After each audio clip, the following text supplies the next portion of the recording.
Yes ma'am. Yes ma'am. Tuesday को तुम 3:30 से वेकेंट रहते हो? Yes sure? Yes ma'am.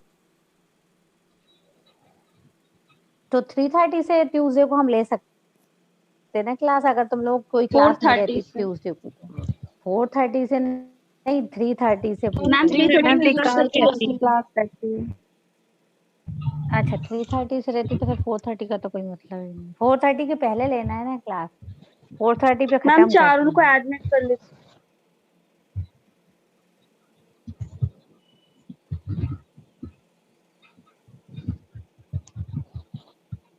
और सैटरडे को? सैटरडे को पुष्पा मैम की होती है, विशाल नहीं सर की लैब सैटरडे के को साथ। लगती है, अगर वो उनकी शिवेन सर की क्लास लगती है। उनका कुछ फिक्स नहीं है, कभी भी लेते हैं कभी नहीं लेते। मैम वो वीक में कभी भी ले लेते हैं सर, कभी 3 दिन 4 दिन 5 दिन ऐसे।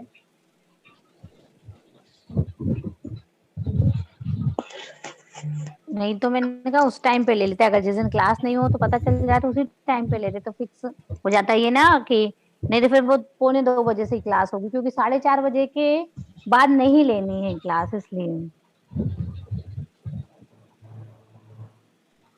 ठीक है चलो। अच्छा क्या पढ़ कर आए हो? पढ़ा आप लोगों ने बॉयज? अंकिता आज तुम्हारा नेटवर्क सही है? अंकिता सुन पा रही हो तुम मुझे? Yes ma'am. हाँ तो आज तुम्हारा कैमरा ऑन मैम करो, मैंने इसमें तुम्हें ना बहुत कभी दिनों से। कभी ऐसा होता है। Yes ma'am. कैसा होता है? इसमें ना कभी कभी ऐसा होता है, सिर्फ जूम में 2 क्लासेस हो पाती है, 3 क्लासेस हो पाती है और अपने आप डिस्कनेक्ट हो जाता है, तो मेरी तो क्लास सबसे को शुरू अटेंड नहीं में है कर पाते क्लास। फिर। मैम उस दिन ना अच्छा शायद विकास सर ने ले ली थी, और फिर वो मतलब 2 या 3 क्लास ही अटेंड हो पाएंगे, उसके बाद होता ही नहीं है, किसी भी क्लास में अटेंड नहीं हो पाता। अच्छा ये तो बड़ा और नुकसान है नेटवर्क तुम्हें। इशू भी है, थोड़ा गांव में है तो थोड़ा कौन नेटवर्क से इशू भी गांव में रहता हो? है तो कनेक्ट। कौन से गांव में हो? नरसिंहपुर में हूँ मैम मैं। अरे नरसिंहपुर कहाँ गांव है रे? मैम लेकिन मेन सिटी में नहीं है ना, इधर नेटवर्क अच्छा प्रॉब्लम इशू रहता है बहुत। चलो ठीक है। पढ़ लिया आप सब लोगों ने प्रिस्क्रिप्शन राइटिंग पढ़ा? Yes ma'am. Yes ma'am. Yes ma'am. Boys चलो, अर्जुन तुम लास्ट क्लास में नहीं थे ना? अर्जुन आकाश ये लोग कोई नहीं थे? नहीं आकाश तो था, अर्जुन नहीं था, यस मैम। झाम नहीं था। चलो इनमें से आंसर दो, आप लोग क्या जानते हो प्रिस्क्रिप्शन राइटिंग के बारे में?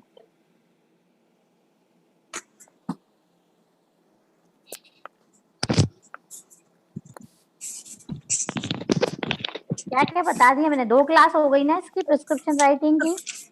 यस ये यस मैम। क्लास है। जल्दी यस जल्दी मैम। रिवाइज करते हैं, फिर अपन नेक्स्ट पढ़ेंगे। हाँ मैम रिटन डॉक्यूमेंट होता है जो फिजिशियन हाँ रिटर्न डॉक्यूमेंट जो फिजिशियन वो मतलब करता है, जिसके लिए जैसे कि मेडिसिन डिस्पेंस कर सके, कोई जैसे फार्मासिस्ट हुआ उस वो कर सके, और पेशेंट तक उस पेशेंट उसको इनटेक कर सके प्रॉपरली।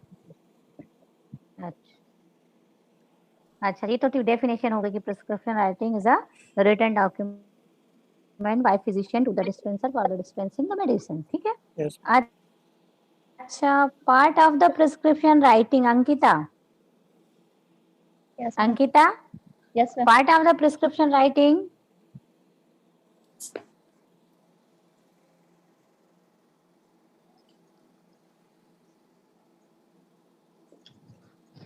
अरे लास्ट क्लास में मैंने पार्ट ही तो पढ़ाए थे। मैम अटेंड नहीं करी। लास्ट क्लास अटेंड नहीं करी थी? मेरे पास अटेंडेंस उसी में देखती तो हूँ मैं। उसी में हुआ था शायद इसमें। अंकिता तुम्हारा है तो, पर ठीक है अब तुम कह रही हो अटेंड नहीं करी तो मैं कम कर दूंगी उसमें से नाम। ठीक है तो अगर नहीं भी पढ़ा तो अपन किताब खोल के देखते हैं, पढ़ते हैं कि मैडम ने पढ़ाया, हमारा छूट गया तो हम नहीं पढ़ते। 4 पार्ट्स होते हैं। हाँ कौन कौन से? सुपरस्क्रिप्शन, इंस्क्रिप्शन, सिग्नेचर अच्छा, और एक और नहीं मालूम है। और नहीं मालूम। गुड। ज्योत्सना? यस सब मैम। इंस्क्रिप्शन।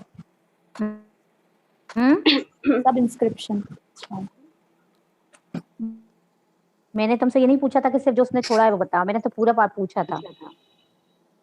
मैम मैम मैंने अभी ही वही बोला बोल है। रही है। अच्छा वही बोल रही है।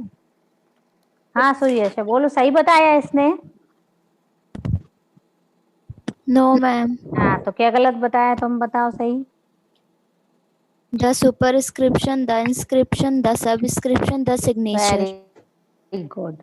अब अंकिता तुमने क्या गलती करी इसमें, बताया तुमने भी यही है, पर गलती की तुमने क्या कर दी? नहीं था, सीक्वेंस नहीं हाँ, था। जब भी कोई अगर पार्ट्स पूछता है तो हमको सीक्वेंस में ही बताना है।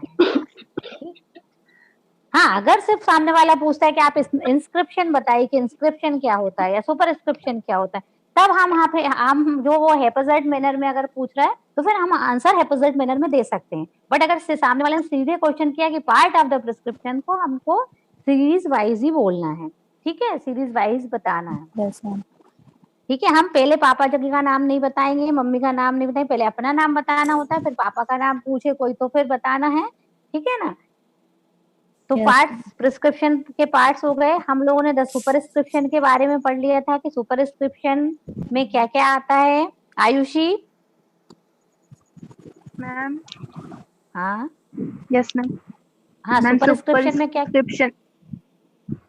सुपरस्क्रिप्शन में मैम पेशेंट के बारे में आता है, जैसे कि उसका नेम, हाँ एज, सेक्स, एड्रेस पेशेंट का और रिलीजन। हाँ, और इन सब की क्या यूटिलिटी है या क्या उपयोगिता है इन सब की, ये सब भी आपको सबको पता है ना, कि क्यों हम एज लिखते हैं, क्यों हम सेक्स लिखते हैं, ठीक है, क्यों हम एड्रेस लिखते हैं पेशेंट का। हमको पेशेंट के घर नहीं जाना है, लेकिन क्या उससे हमें बेनिफिट है उसका एड्रेस लिखने से, वो हम इसमें डिस्क्राइब करेंगे। डिस्क्राइब किया हमने कि क्यों हम लिख रहे हैं, हमको घर नहीं जाना, उसका पता पूछ के हमको उसके घर रहने नहीं जाना, हमको कोई काम नहीं है पर्सनल, ठीक है ना। उससे क्या हमको मेडिसिनल एडवाइस में सपोर्ट मिलेगा वो हम देखेंगे, ठीक है। और क्या रहता है सुपरस्क्रिप्शन में? और मैम RX लिखा होता है। हाँ वेरी गुड। और एक्स क्या मतलब होता है उसका, आर एक्स का? To take. हाँ, टू टेक। और आर का मतलब क्या है, इन्वर्टेड कामा का मतलब क्या है, सिंबल का मतलब क्या है। और उससे एक इंस्पिरेशन भी मिलती है डॉक्टर को कि आई ट्रीट ही क्योर्स, मतलब मैं ट्रीट करूंगा पेशेंट को और patient will be all right, ठीक। फिर नेक्स्ट पार्ट था अपना द इंस्क्रिप्शन। तो इंस्क्रिप्शन में मैंने बताया था कि ये बॉडी ऑफ द प्रिस्क्रिप्शन है। बॉडी ऑफ द प्रिस्क्रिप्शन मतलब हम इसी को डिस्कस कर रहे थे और डिस्कनेक्ट हो गए थे। बॉडी ऑफ द प्रिस्क्रिप्शन है मतलब मेन पार्ट है प्रिस्क्रिप्शन राइटिंग का, क्योंकि इसमें सबसे पहला तो क्या लिखा रहता है, the name of the remedy, it's potency and it's quantity, ठीक है ना।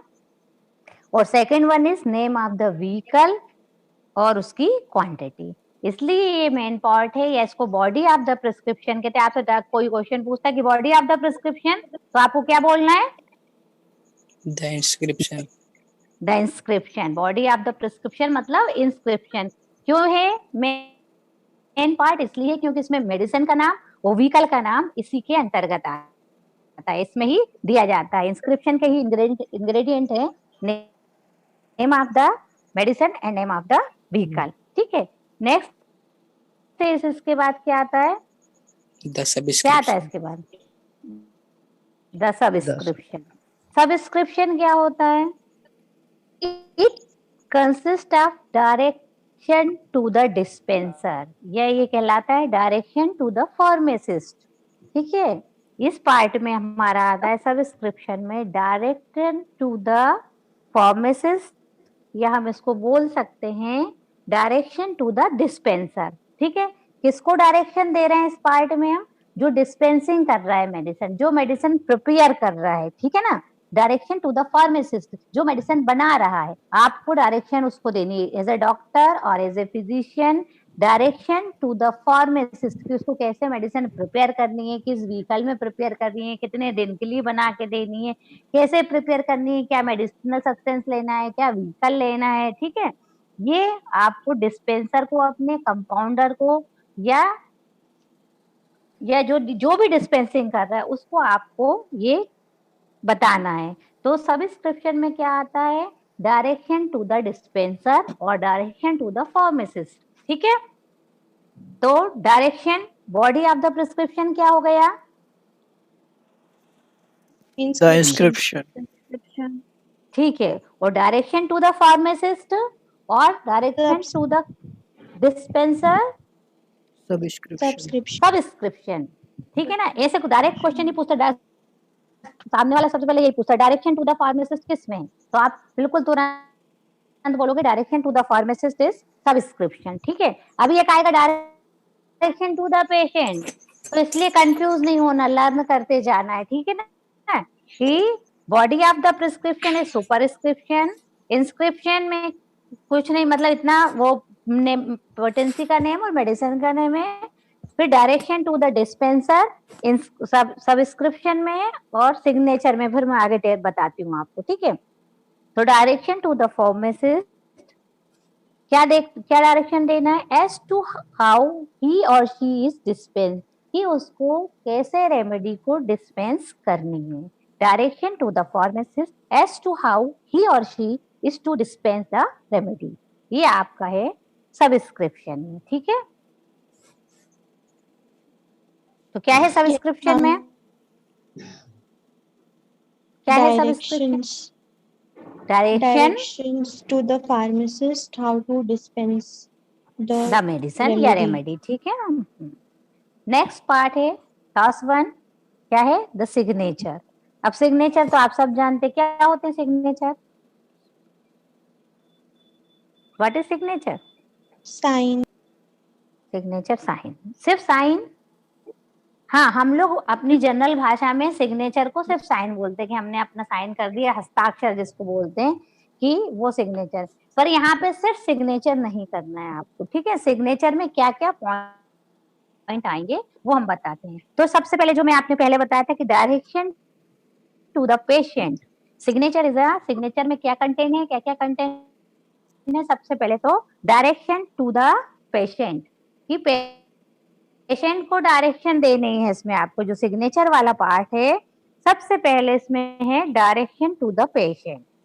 अब डायरेक्शन टू द पेशेंट मतलब हमको डायरेक्शन, पेशेंट को डायरेक्शन देना है, डायरेक्ट पेशेंट को दिशा देनी कि वो क्या करना है और उसको क्या नहीं करना है। ठीक है, तो उसमें नंबर 1 ऐसे हम कह सकते हैं कि direction to the patient, patient को हमको क्या क्या बताना है, क्या क्या डायरेक्ट करना है पेशेंट को, कि how to use the medicine, कि हमको पेशेंट को उसमें ये बताना है कि आपको मेडिसिन कैसे यूज करनी। डॉक्टर भी बताते हैं ना, एलोपैथिक कहीं भी जाओगे कि आपको ये दवाई सोते समय लेना है, दिन में इतनी बार लेना है, इसके पहले दूध जरूर लेना है, इस दवाई के पहले, बाद में दूध बिल्कुल मत लेना। कई मेडिसिन अलग अलग टाइप की होती है ना, कि इसके समय ये खाना है। जैसे अब होम्योपैथिक डॉक्टर दवाई में बहुत सारा, क्योंकि नर्व के थ्रू एब्जॉर्ब होती है होम्योपैथिक मेडिसिन, तो हम लोग का बहुत सारा ये रहता है कि भाई कम से कम पहले तो सब डॉक्टर मना ही कर देते कि होम्योपैथिक मेडिसिन ले रहे हैं तो आप जो स्ट्रॉन्ग स्मेल वाली चीजें वो नहीं लें। पहले मना कर देते ना कि लहसुन नहीं खाना है, हींग नहीं खाना है, अदरक नहीं खाना है, या जिसमें स्ट्रॉन्ग स्मेल है ना। लेकिन अब क्या है कि धीरे धीरे थ्योरी चेंज हो रही है, एटमॉस्फेयर कंडीशन हो रही है, तो इतना मेंटेन नहीं हो पाता, तो इसलिए हम बोल देते हैं कि जब आप मेडिसिन इनटेक करें तो उसके आधे घंटे पहले नहीं लेना है, आधे घंटे बाद नहीं लेना है, ताकि आपकी मेडिसिन जो है वो अच्छे से एब्जॉर्ब हो जाए। तो direction to the patient, signature में सबका आपका फर्स्ट पार्ट क्या है? डायरेक्शन टू द पेशेंट, ये हमको पेशेंट को डायरेक्ट करना है। सबसे पहले उसको बताना है कि how to use the medicine, कैसे मेडिसिन यूज करनी है, कितनी बार लेनी है, और उस मेडिसिन को कैसे लेना है। जैसा कोई फर्स्ट टाइम आया आपके पास, आपको उसको नहीं पता ना कि होम्योपैथिक मेडिसिन कैसे लेनी है, उठाई उसने, हो सकता है हाथ में गोलियां रख ले और खाने लग जाए, तो आपको बताना है कि नहीं इसको पेपर में लेके खाना है, कि डायरेक्ट सिर्फ टंग के नीचे ही रखना है मेडिसिन को, है ना। तो उसको लेने का तरीका, किस तरीके से इंटेक करना है, कितनी बार लेना है, हाउ टू यूज मेडिसिन, तो आपको ये सब पेशेंट को बताना है। फिर आपको नेक्स्ट टाइम उसको क्या बताते हो, पेशेंट को क्या बोलते हो पेशेंट से? व्हेन इट रिपोर्ट, कि उसको अगली टाइम कब आना है, उसको कब रिपोर्ट करना है ना। आपने 3 दिन की मेडिसिन दी है, 7 दिन की दी है, कौन सी बीमारी है, उसको किस टाइप के सिम्टम है, फिर उसको कब बुलाना है, आपको अपना कौन सी मेडिसिन लिख के दी, उसका एक्शन रिएक्शन आपको कितने दिनों में पता चलेगा, कितनी एक्यूट कंडीशन है, सीवियर कंडीशन है, क्रॉनिक केस है, तो उसको कब रिपोर्ट करना है आपको, व्हेन इट रिपोर्ट, ठीक है। और इसमें ही आप डायरेक्शन टू द पेशेंट में ही कि कुछ एडवाइस देते हैं हम पेशेंट को, तो जो भी एडवाइस देना है हमको, वो सब एडवाइस भी हम जो है वो इसी के अंतर्गत आती है। कोई भी एडवाइस हमको पेशेंट को देनी है, वो सारी एडवाइस भी उसमें आती है। क्या होती है एडवाइस, जैसे एज फॉर एग्जाम्पल क्या एडवाइस देते हैं हम पेशेंट? मैम डाइट से रिलेटेड, जैसे कि हाँ आपने बताया बिल्कुल, था। फर्स्ट हाँ कि डाइट से रिलेटेड हो सकती है कि भाई आपको कौन सी प्रॉब्लम है, आपको पता है कि हीमोग्लोबिन कम है, एनीमिया है, तो आप उस तरह के कि भाई आप चुकंदर खा सकते हो, या आप किस तरीके से अपना और हीमोग्लोबिन इंप्रूव कर सकते हो, या उसको जोड़ों के दर्द की प्रॉब्लम है तो क्या खाना है, क्या नहीं खाना, क्या चीज बादी करती, क्या नहीं करती। और या आप होम्योपैथिक मेडिसिन ले रहे हैं, उसके 15 मिनट पहले क्या, मतलब 15 मिनट पहले खा लें आप, आपका मुंह साफ होना चाहिए खाते समय।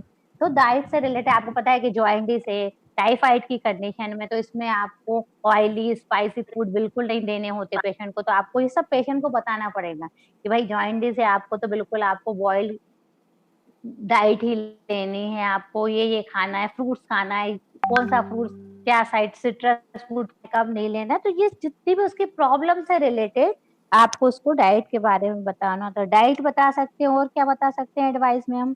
डाइट बता दी हमने, और क्या, योगा करना है उसको, कोई फिजियोथेरेपी देनी है हमको उसको कि भाई कोई ज्वाइंट्स में प्रॉब्लम है या मसल्स की कोई प्रॉब्लम है, तो हम उसको मूव करने के लिए कि फिजियोथेरेपी की भी किस तरह से वो योगा करे, उससे भी कई प्रॉब्लम सॉर्ट आउट हो जाती हैं। तो योगा है, फिजियोथेरेपी है, और क्या एडवाइस करते हैं डॉक्टर? डाइट को लेके कर दिया, योगा फिजियोथेरेपी साइड में कुछ वो करना है तो भी कर लिया, और क्या मेन होता है प्रिस्क्रिप्शन में क्या आजकल नहीं मोस्ट खाना, कॉमन है? हाँ क्या? कोई टेस्ट करवानी हो, हाँ ये करी तुमने अपने मतलब की बात, सही बात। इन्वेस्टिगेशन, क्योंकि आजकल मोस्टली डॉक्टर बिना इन्वेस्टिगेशन के तो कुछ सजेस्ट ही नहीं करते। आपने कहा तो पहले कहेगा ये टेस्ट करवा के लाओ, जब हम आपको मेडिसिन लिखेंगे। तो इन्वेस्टिगेशन कुछ भी हो सकते हैं, पैथोलॉजिकल हो सकते हैं, रेडियोलॉजिकल हो सकते हैं, ब्लड हो सकता है, ब्लड टेस्ट हो सकता है, यूरिन टेस्ट हो सकता है, यूएसजी हो सकती है, एंडोस्कोपी हो सकती है, तो कोई भी इन्वेस्टिगेशन उसमें हो सकती है, ठीक है। फिर इसके बाद ये हो गया कि direction to the patient, signature का एक फर्स्ट पार्ट हुआ डायरेक्शन टू द पेशेंट। तो इसमें हमको किस किस टाइप से डायरेक्ट करना है पेशेंट को, ये मैंने बता दिया कि how to use medicine, when it report, क्या एडवाइस देनी है उसको, योगा के बारे में, डाइट के बारे में, इन्वेस्टिगेशन क्या क्या करवाने। अब सेकंड पार्ट है सिग्नेचर का, जो आप लोग समझते हो और जो आप लोग बोलते हो। सिग्नेचर मीन्स सिग्नेचर, ठीक है ना।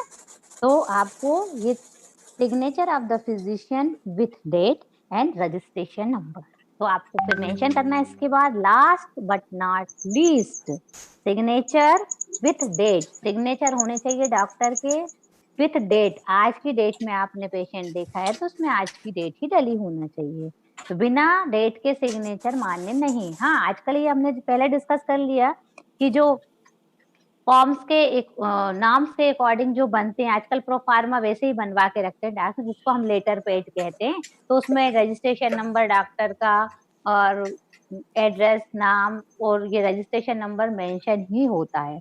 लेकिन प्रिस्क्रिप्शन राइटिंग का जो, अगर हम सिंपल प्रिस्क्रिप्शन लिख रहे हैं तो उसमें सबसे लास्ट में आपके सिग्नेचर आएंगे विथ डेट, और उसमें रजिस्ट्रेशन नंबर होना कंपलसरी है, जो आपको सेंट्रल काउंसिल से या होम्योपैथिक काउंसिल से, पहले तो फर्स्टली तो आपको होम्योपैथिक काउंसिल से लेना पड़ता है, तो जो आपको ऑब्टेन बाय होम्योपैथिक काउंसिल, ऐसा रजिस्ट्रेशन होना चाहिए जो आपको होम्योपैथिक काउंसिल से प्राप्त हो। जब आपका बीएचएमएस का कोर्स पूरा हो जाता है, इंटर्नशिप कंप्लीट हो जाती है, जस्ट उसके बाद आपको रजिस्ट्रेशन नंबर मिलता है होम्योपैथिक काउंसिल से। अभी एमपी में होम्योपैथिक काउंसिल कहाँ है? राज्य होम्योपैथिक परिषद भोपाल। कहाँ है? भोपाल में। वेरी गुड, इसको सब पता है। ठीक है, तो वहीं जाना होता है आपको और आपको अपना रजिस्ट्रेशन करवाना होता है। तो वहीं से आपको एक नंबर मिलता है जो आपको अपनी प्रिस्क्रिप्शन राइटिंग में अनिवार्य रूप से लिखना होता है। तो ये हो गया सिग्नेचर कंप्लीट। तो डायरेक्शन टू द पेशेंट काय में है, कौन से पार्ट में है प्रिस्क्रिप्शन, द सिग्नेचर, और direction to the pharmacist, The subscription. Subscription. पक्का Yes, ma'am. Sure? Yes, ma'am. Ma'am direction to the pharmacist, subscription the Subscription. Subscription, very good, चलो मतलब याद हो गया तुम। ठीक है, ये 4 पार्ट्स हैं और इतना तुमको बस लर्न करना है, जितना मैंने पढ़ाया है तुमको उतना ही लर्न करना है। इसमें एक लाइन आगे लर्न नहीं करना, एक लाइन पीछे लर्न नहीं करना। अगर तुमने जितना 3 क्लास में मैंने पढ़ाया है उतना अगर तुम्हें एक एक वर्ड याद है तो फिर तुम्हें कुछ पढ़ने की जरूरत नहीं है प्रिस्क्रिप्शन राइटिंग। एक शब्द भी अलग से पढ़ने की जरूरत नहीं है। बट ये जो मैंने लिखा तो उसमें से भी आधा मत कर देना कि अब कहते हैं ना कि अपन पढ़ते हैं 100%, फिर याद रहता है 60%, फिर लिख कर आते हैं 40%, ऐसा नहीं करना।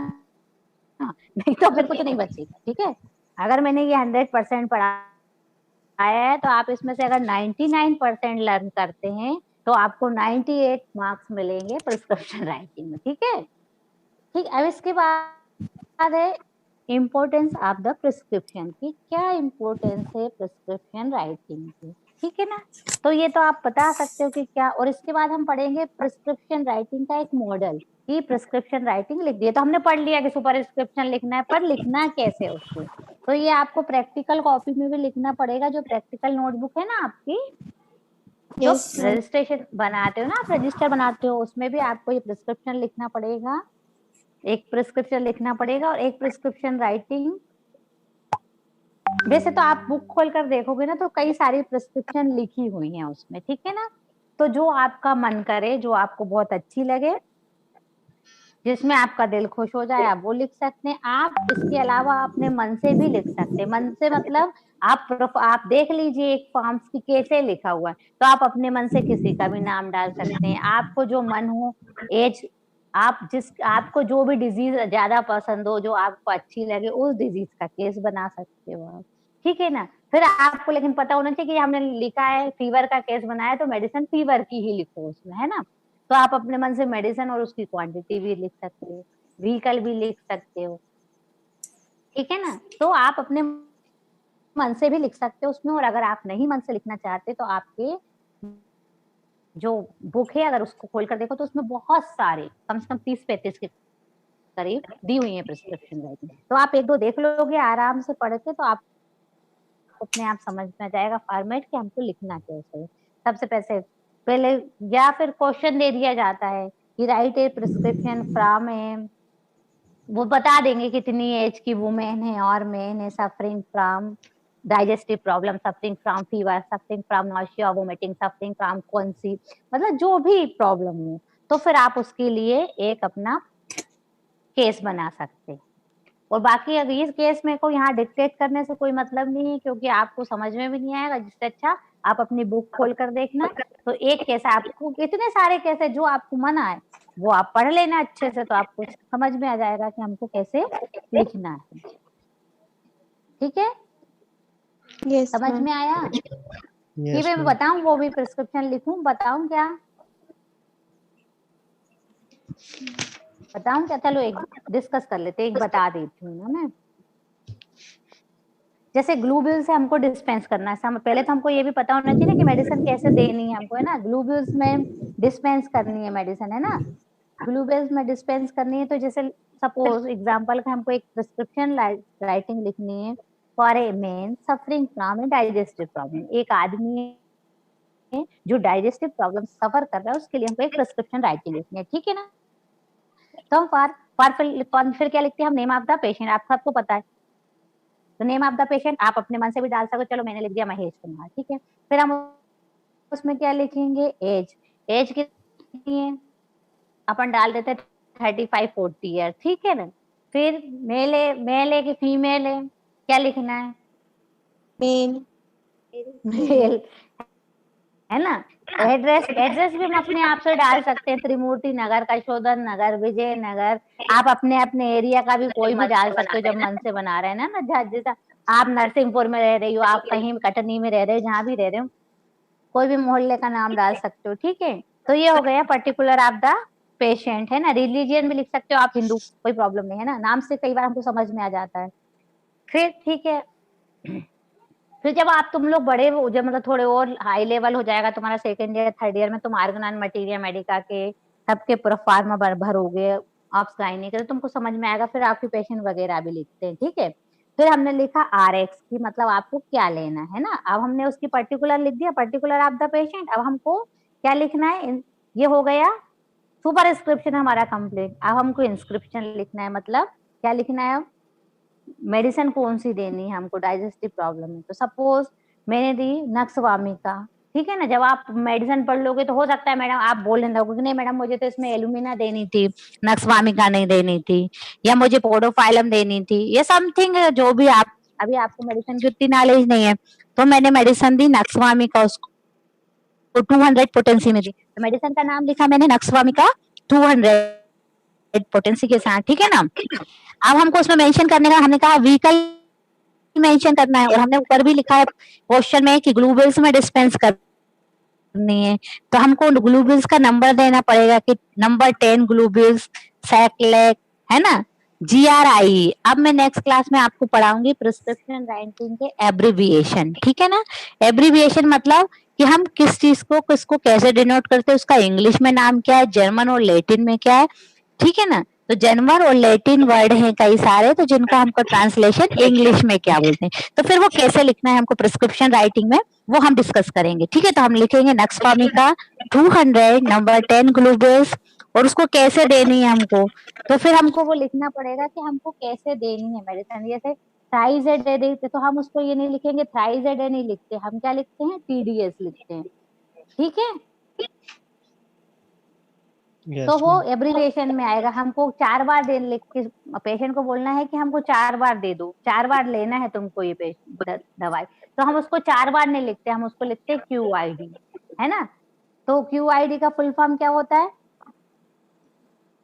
कोई बता सकता है, शुभम? क्वार्टर इन डाई, मतलब 4 टाइम्स डेली। तो ये एब्रिविएशन होते हैं। तो पहले फिर हम आपको एब्रिविएशन पढ़ाएंगे, तो ऐसा लिखना है। फिर इसके बाद आपका सिग्नेचर वाला पार्ट आएगा। सिग्नेचर वाले पार्ट में आपको बता ही दिया मैंने क्या लिखना है, अपना नाम लिखना है, मतलब अपने सिग्नेचर करना है अपना, जैसे मैंने लिख दिया डॉक्टर रूपाली ने, या मैं जैसे सिग्नेचर करती मैंने सिग्नेचर करा, डेट डाली आज की 14 जुलाई 2020, फिर मैंने लिखा 1400, ठीक है। तो वन, तो ये मेरा रजिस्ट्रेशन नंबर हो गया, ठीक है। Yes. Okay, yes ma'am. Yes ठीक है। तो अब हम लोग नेक्स्ट क्लास में एब्रिविएशन पढ़ेंगे, ठीक है ना। एब्रिविएशन पढ़ेंगे कि वही आपको सब चीजों के जो कम से कम आपकी बुक में बहुत, आप खुद भी जाके बुक खोलकर देख सकते हैं। पहले आपको, बल्कि अब जो न्यू एडिशन है उसमें पहले आपको एब्रिविएशन दी है, इसके बाद प्रिस्क्रिप्शन राइटिंग की थ्योरी है। तो पहले एब्रिविएशन पढ़ना पड़ते हैं, और बहुत सारे हैं आपके यहाँ, 200-300 करीब हैं। तो उतना लर्न कर पाना तो बहुत मुश्किल है, तो हम उसमें से 30-40 आपको बता देंगे जो आपको लर्न करना कंपलसरी है। क्यों कंपलसरी? क्योंकि आज नहीं तो कल आपको प्रैक्टिस तो करनी ही है, तो तब आपके काम आएंगे वो, ठीक है ना। ठीक है। अब importance of the prescription writing की क्या इम्पोर्टेंस है, ठीक है ना। तो क्या इम्पोर्टेंस, क्यों लिखते हैं हम प्रिस्क्रिप्शन राइटिंग, क्या जरूरत है हमको प्रिस्क्रिप्शन राइटिंग लिखने की,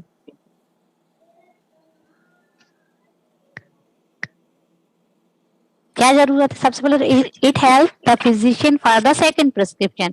मान लो एक बार आपके पास चला गया और आपने प्रिस्क्रिप्शन नहीं दिया पेशेंट को, या पहले रजिस्ट्रेशन वाला सिस्टम था कि रजिस्टर में नोट करके लिखते थे, आपने कहीं नोट नहीं भी किया है और कोई प्रिस्क्रिप्शन भी नहीं दिया पेशेंट को, तो जब वो नेक्स्ट टाइम आएगा तो आपको इतने सारे लोगों में याद थोड़ी रहता है कि उसको कौन सी मेडिसिन दी थी, क्या प्रॉब्लम थी, अब आपको कौन सी मेडिसिन रिपीट करनी है। तो सबसे पहले क्या, रेफरेंस में हेल्प मिलती है हमको। It help the physician for the second prescription, ठीक है ना। तो सेकंड प्रिस्क्रिप्शन क्या होता है, ये आप सेकंड ईयर में आर्गेनाइन में पढ़ोगे, लेकिन मैं बताती हूँ after the first one it has acted. Second prescription वो होता है जो फर्स्ट प्रिस्क्रिप्शन के बाद दिया जाता है, पर ये कंपलसरी कि उसको फर्स्ट प्रिस्क्रिप्शन को एक्ट करना जरूरी है। ऐसा नहीं आपने एक दिन एक पर्चे पे लिख दिया बेलेडोना 30, दूसरे दिन पेशेंट आएगा सर मैं मेडिसिन लेना भूल गया था आज फिर से आऊं, फिर से आपने लिख दिया उसको बेलेडोना 30, तो वो सेकंड प्रिस्क्रिप्शन नहीं होगा।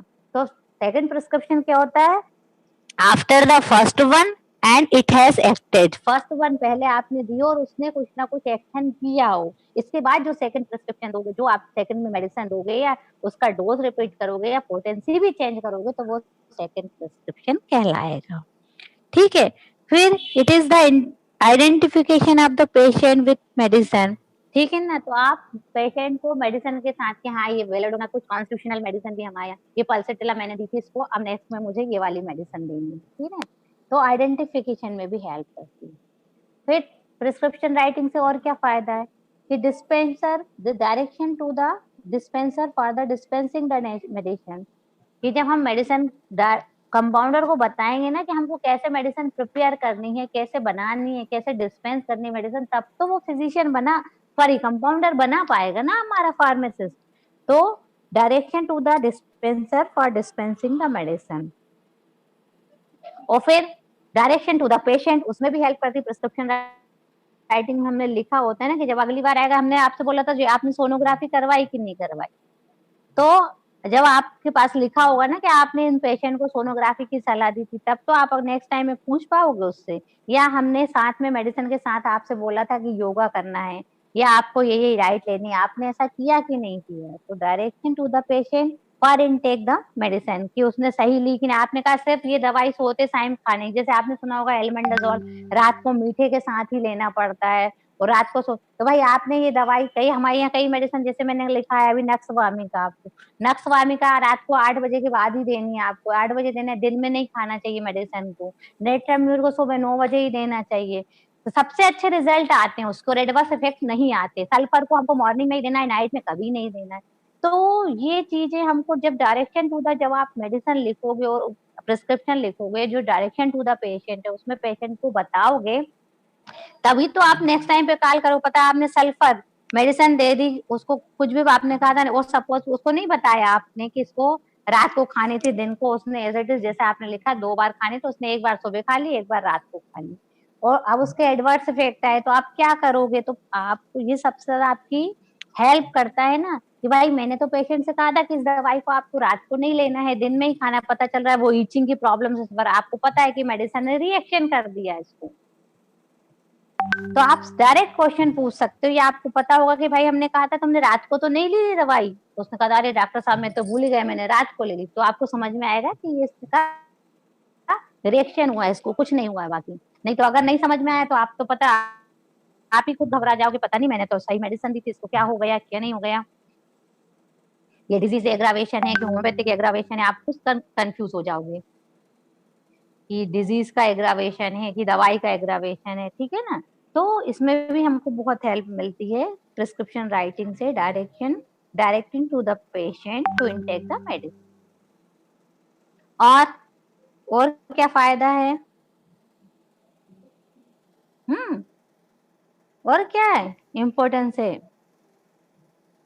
अरे हेलो, सुन रहे हो आप लोग? Yes, हाँ ma'am. सुन रहे हो तो बताओ ना, और क्या इम्पोर्टेंस हो सकती है, और क्या इम्पोर्टेंस हो सकती है प्रिस्क्रिप्शन राइटिंग की।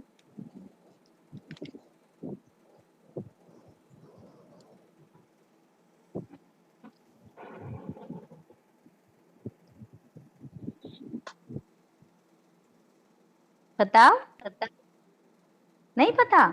अरे मेडिको लीगल कितनी इम्पोर्टेंस है आजकल। अगर डॉक्टर पेशेंट को भी और हमको भी, मेडिको लीगल आप कितने केस सुनते नहीं हो, डॉक्टर पे हो रहे हैं, अगर किसी ने झूठा केस कर दिया आपके ऊपर, तो कम से कम आपके पास एविडेंस तो रहेगा कि नहीं हमने तो ये एडवाइस दी थी और ये लिखकर दवा दी थी उसको, ऐसा इसका कोई नुकसान नहीं है या ऐसा कुछ फायदा नहीं है इसको,